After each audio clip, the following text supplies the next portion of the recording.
The color palette today for my this is purple and blue because it makes me feel very vintage. Am I vintage? Generally, something is considered vintage if it's at least 20 years old, but less than 100 years old. Well, at least I'm not an antique. It's the background NPC again. Let's go. We've got a couple of videos. I haven't watched this one. AAA does not want you playing this, and I'm interested to see what it is. Or will the Game Awards actually be good this year? And she's using the word based. Yeah, I'm checking this one today. Let's go. It's that time of year. Holidays, cozy vibes, end of the year wrap-ups, and the Game Awards. Now, last year at the Game Awards, Larian CEO Sven Vinke got up to present Game of the Year and did something a little bit unhinged. He said he already knew he was going to win. Not just that year, but 2025, 2026, 27, and beyond. And that the formula is stupidly simple, but somehow it keeps getting lost. Making games you actually want to play. Yeah. Respecting your customers, Yes. respecting your devs. Respect. And I remember sitting there thinking, wow, it is kind of shocking that he is saying this out loud on this stage in front of all of these people, but will anyone in this room actually listen to him? Well, 2025 showed us that some did, and some really didn't. Now, me and the Game Awards personally, we have had a complicated relationship, I'll say. I used to genuinely look forward to this show. I'd get off work, grab a snack, and because I am on the East Coast, I would stay up. What kind of snack? My guess is, I don't know. Rather than guess, I'd say, how about pizza? Pizza. Come on, make it a pizza. Way too late watching, and I have so many fond memories attached to it, like seeing Overwatch win back in 2016, RIP, and losing my mind because I was so obsessed with that game and put in way too many hours that year grinding for the Halloween Witch Mercy skin. Or cheering Oh, you're a Mercy player. Of course she's a Mercy player. She looks like a Mercy player, by the way. You could tell. Definitely support. for Breath of the Wild when it won the following year, or all of the Elden Ring hype that was building year after year. But over time, I started to lose some of the excitement. The show kept getting longer. There were more ads, more trailers for games that are 5 years out. Celebrities who clearly did not care about games in the slightest. Oh, goodness gracious. Seriously, this guy's everywhere. This guy's literally everywhere. Reading teleprompters, 45 seconds for best score, but here's 15 minutes of Vin Diesel. And then 2023 happened. Baldur's Gate 3 won, which was amazing, but Hogwarts Legacy, a game that I gave months of my life to, one of the biggest releases of that year, did not get a single nomination. You know why? You know why? Because it's dangerous now, because if you like the game, even if all you do is like the game, and you are the most progressive liberal person on the planet, you'll be eaten alive by the rest of the progressives on your side, because then you're automatically labeled a bigot because you're supporting somehow J.K. Rowling's positions through, I suppose, her royalties, which is why I bought the game physical copy.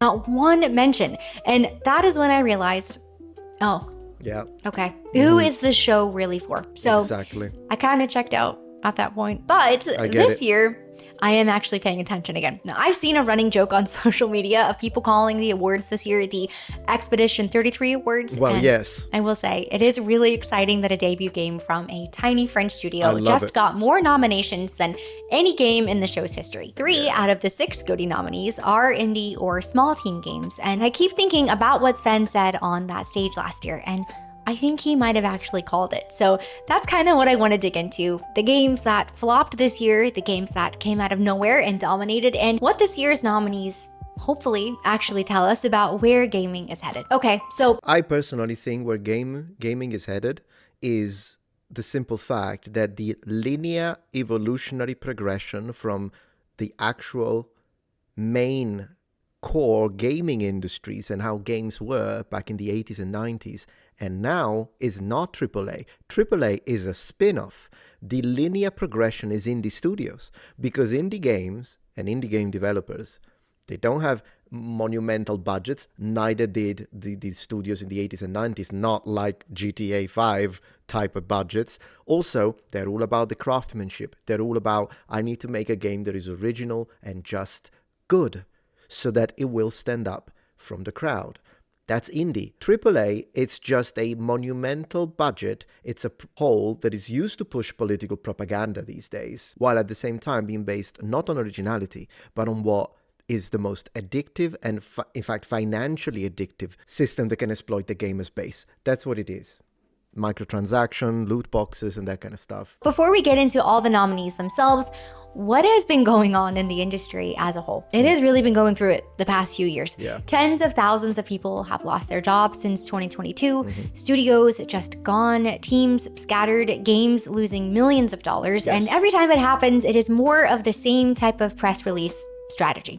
Strategic realignment, shifting priorities. We kind of all know the deal at this point. And even after Sven's warning last year, somehow in 2025, some major studios still have not gotten the memo. Sorry to dog on Ubisoft again, but just recently, again, they decided that the best way to bounce back from all of the AC Shadows mess was an Attack on Titan crossover. And I do have to genuinely ask who greenlit this and who this is made for, because clearly it is not doing well, because they just said that that would be their final expansion for this game. Just let it die, okay? Well, yeah. And again, this is just weeks after the CEO came out and said that this game beat the haters and exceeded expectations. Black Ops Beat the 7 haters. hit the lowest user score Metacritic has ever seen. The campaign featured these giant man with machetes falling down from the sky, and don't worry, if that is not your thing, there's also a cat cafe now. Avowed it could not crack 20,000 concurrent players on Steam. Borderlands 4 launched to a basically collective shrug and optimization problems, which led to Randy Pitchford crashing out, telling people to build their own engines. The Outer Worlds 2, Unbelievable. Mind's Eye, Little Nightmares 3, Yeah, that one. all flopped. And listen, Little Nightmares 3 hurts me very deeply. Same. I loved Little Nightmares 1 and 2, and in fact, I recently replayed the entirety of Little Nightmares 2 and I finished it. And I think I'll do it again on stream. This is how much I love it. And the problem with that is that there was one way, that the setting is wrong, everything is wrong with Little Nightmares 3. It's like put together in such a lazy way. Listen, I'm going to say it. All they needed to do for Little Nightmares 3 to succeed and be a massive financial, like make millions, was to set it in Asmongold's house. Think about it. Yeah, no, really, I mean it. Like, you play a little guy moving around trying to dodge all the roaches, and then you have to, like, first level is the kitchen, and then you can hear him talk from upstairs, and then second level you need to go up the stairs, and then the third level you get into his actual room and you need to dodge all the things, and then the boss is the dead rat. It would have been incredible. And eventually you have to take on Asmongold as he's streaming. Perfect. Absolutely. They would have made millions. By the way, because I love that franchise. Same. But we've seen numerous cancellations, studio shutdowns, and at some point, you have to step back and ask, what exactly is being prioritized here? Because whatever it is, like I talked about a couple of videos ago, it is definitely not, will players actually enjoy this? But True. while all of that was happening, something else was going on. Two people in Sweden released a top-selling game on Steam this year with Repo. Peak, a game jam project made in a month, sold 10 million copies. We saw several million players show up for Stellar Blade's release on PC. Yes. Where Winds Meet has hit over 9 million players, and it is completely free. Arc Raiders became a big sleeper hit. Silksong dropped at a price that made AAA big mad. And Kingdom Come 2 made its money back day one. Hades 2 reminded everyone why Supergiant doesn't miss. Even at Battlefield 6 seems like, for the most part, they did listen to players and ended up outperforming COD. And then, of course, there's Clear Obscure. So yeah, when I look at everything that happened this year, who flopped, who showed up, what actually connected with players, Sven's whole speech starts to feel less like idealism and way more like a checklist. Make something you'd actually want to play. Respect the people making it. Stop cramming in trends and ideologies that have nothing to do with making the game better. If it is not there to improve the experience, why is it in there? Yeah, exactly. Propaganda, brainwashing. That's why it's in there. Those studios, once they do that, they should lose everything they've got, because the people that these studios call our haters are their fans. How effed up is that? So these studios are betraying their fans, and then they call you haters after you help build them. F them at that point. And most importantly, respect the people buying and playing your games. Thank so you. looking at this year's nominees, I think that they very clearly tell you exactly which is which. But before we get into that, I am excited to say that this video is partnered with Raycon. If you couldn't tell, I am very excited that the holidays are here and they have unlocked my festive side quest, taking evening walks to look at Christmas lights. I love bringing my Raycons with me when I do this because not only are they super cute, they have this awareness mode so I can listen to music while still hearing what is going on around me when I am back home. And she's so aesthetic, by the way, with the shots. Look at that depth of field effect, the bokeh effect. Want to fully zone out, the noise cancellation truly is chef's kiss. It blocks out background noise so I can focus on my music or a podcast without having distractions. It's kind of like having two modes, one mode for wandering the map and one for going AFK. Plus, they come in purple. Yay for me. Purple lady. They do actually stay in my ears, which I'm gonna call her the purple girl. Historically has not been that easy for me. And 32 hours of battery life, so they will last me many a walk. Raycon is doing up to 20% off for the holidays. The link's in the description below. BuyRaycon.com/backgroundnpc. And if you order by December 15th, it will get there by Christmas. Thanks again to Raycon for partnering with me on this video. Clear Obscure, Silksong, Hades 2, Kingdom Come Deliverance 2, Death Stranding 2, and Donkey Kong Bonanza.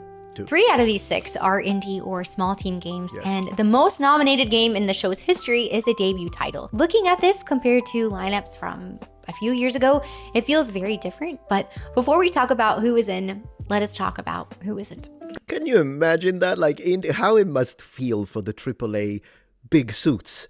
Not the people working there, of course, the journalists, gaming journalists can go to hell, but I'm saying like the normal people, it's their job. It's not their fault that the suits are forcing them to add all the nonsense. It's just their jobs. I don't have anything against them. But imagine like the actual suits. Seeing you have a AAA studio with hundreds of millions of dollars in development, and then your games don't get there. Instead, a little indie game studio is. Oh, what a smack against corporate nonsense. Ghost of Yotei got 7 nominations across other categories, but no goodie. No, that's petty. I'm sorry. I will be honest with you though, I am kind of glad about this. If you watched my other videos, you do know that I have some thoughts about this game. Despite all of the controversy, even at its core, it is just another angry woman on a revenge quest, which Sony has already done. And yes, the art direction is specifically Antifa woman, I'd like to underline. Beautiful. So I could see it winning that category, but it is basically just a copy-paste of Tsushima. Either way, I was pleasantly surprised that it did not receive a GOTY nomination. Same energy with Assassin's Creed Shadows. It got some nominations, but it is nowhere near the GOTY conversation. And after everything that went down with that launch, I do think that that is saying something.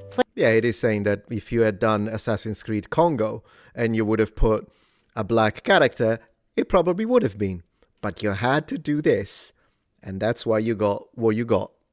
So it is. If you really want to have the black character, Assassin's Creed Nigeria, no one is going to say anything. Players pushed back and the awards actually reflect it. A few years ago, these probably would have been shoo-ins just because of the studio names attached. The fact that they're not though, I don't know. It kind of feels like we are really continuing to see the shift, even at the Game Awards level. And now for the actual nominees, Clear Obscure. I have already talked about this one over the past year, so I'll keep it brief, but 12 nominations, first game ever from the studio. Amazing. It is pretty much proof that you do not need a massive budget or a well-known IP to make something that resonates deeply with players. You just— Man, look at that picture. They look amazing.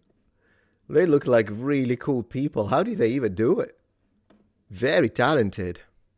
Just need to actually care, and they clearly cared. The Silksong, the game that people genuinely thought might never come out. Years of copium, the memes, and then it drops, and it is so good that other studios delayed their games to get out of its way. Also, Team Cherry apparently said that they expect Clear Obscure to win, which is very Humble King energy. But also, please do not count yourselves out. Hades 2, the art, the music, the writing, the voice acting, this is truly a standalone game, but very fitting as the next entry in the series and something that I do need to get back to and play. Looking at all 3 of these in particular, I mean, this is kind of exactly what Sven was talking about, right?